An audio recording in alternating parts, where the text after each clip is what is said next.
முதல் வாசகம். மீட்பராம் ஆண்டவர் இயேசு கிறிஸ்து வருவாரென காத்திருக்கிறோம்.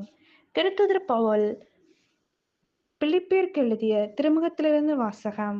அதிகாரம் 3, இறைவசனங்கள் 17 முதல் அதிகாரம் 4, 1 முடிய. சகோதர சகோதரிகளே, நீங்கள் அனைவரும் என்னைப்போல் வாழுங்கள். நாங்கள் உங்களுக்கு காட்டிய முன்மாதிரியின்படி வாழ்பவர்களை பின்பற்றுங்கள். கிறிஸ்துவின் சிலுவைக்கு பகைவர்களாய் நடப்போர் பலர் உள்ளனர். அவர்களை பற்றி மீண்டும் மீண்டும் உங்களிடம் கூறியுள்ளேன். அப்பொழுதும் இப்பொழுதும் கண்ணீரோடு சொல்கிறேன். அழிவு அவர்கள் முடிவு, வயிறே அவர்கள் தெய்வம், மானக்கேடே அவர்கள் பெருமை. அவர்கள் எண்ணுவதெல்லாம் மண்ணுலகை சார்ந்தவை பற்றியே.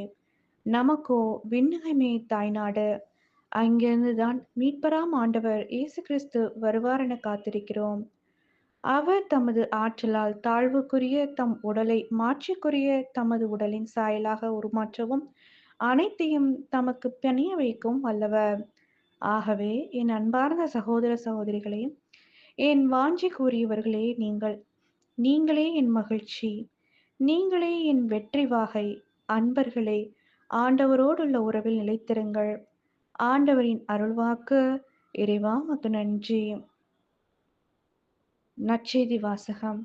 ஒளியின் மக்களை விட இவ்வுலகின் மக்கள் முன்மதியுள்ளவர்களாய் நடந்து கொள்கிறார்கள். லூக்கா எழுதிய தூய நற்செய்தியிலிருந்து வாசகம். அதிகாரம் 16, இறைவசனங்கள் 1 முதல் 8. அக்காலத்தில் இயேசு தம் சீடருக்கு கூறியது: செல்வர் ஒருவருக்கு வீட்டு பொறுப்பாளர் ஒருவர் இருந்தார்.